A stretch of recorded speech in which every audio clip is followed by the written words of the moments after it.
Dwarf mongooses, the African social mammals that are cousins to the ever-popular meerkats, are not actually people.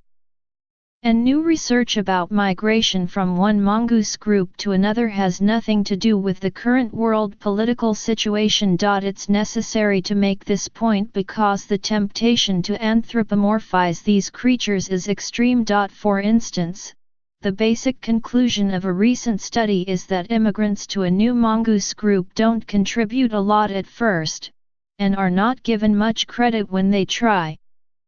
But after about 5 months, they do just as well as any other mongoose. Stop right there. Repeat after me: dwarf mongooses are not people. They do not live in large nations torn by political differences over how to treat their borders. They are small predators that live in groups of a dozen or less, foraging for food like scorpions and insects. They are killed and eaten by snakes and birds and bigger mammals. In any group only one dominant pair gets to reproduce. An immigration in the terms of the study consists of the movement of one mongoose from one group to another. Julie M. Kern and Andrew N. Radford at the University of Bristol study social communication, and they wanted to know how new mongooses functioned as sentinels and how the information they conveyed while on sentinel duty was received by the rest of the group.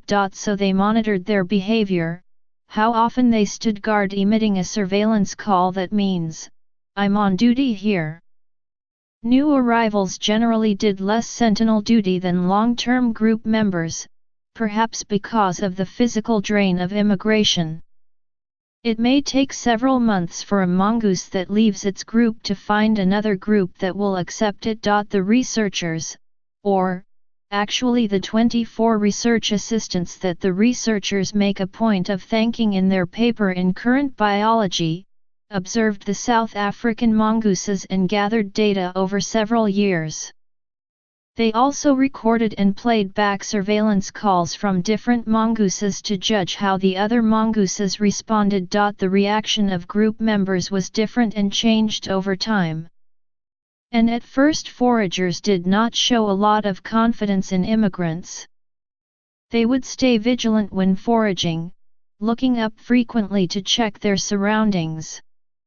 If a known group member was sending out surveillance calls, however, foragers were more relaxed, keeping their head down. Even among well-known sentinels there were differences, Dr. Kern said. The members of the dominant pair were much more trusted than other mongooses. However, by the time 5 months had passed, the immigrants were trusted just as much as any other group member. The reason that mongooses bother to switch groups, said Dr. Kern, is to get a better chance at reproduction. If you're quite far down the hierarchy in one group, she said, you may try to join a group that has fewer individuals of your sex. Then you have a better chance of one day becoming one of the dominant pair. The biggest threat to reaching a position of dominance is predation. That is to say, being eaten before you get a chance to reproduce. The findings show that mongooses don't just take a sentinel's call at face value.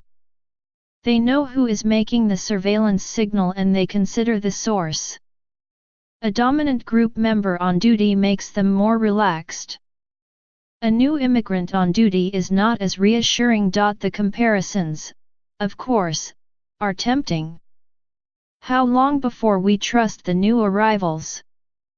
But, really, these are mongooses, and they are reacting to one new arrival at a time. About the only conclusion that applies to both mongooses and people is that all social animals must cope with new members joining the group. What's at stake and how the groups deal with it depends on all sorts of factors, not least of which is the nature of the social animal. Anyone want a bite of this scorpion?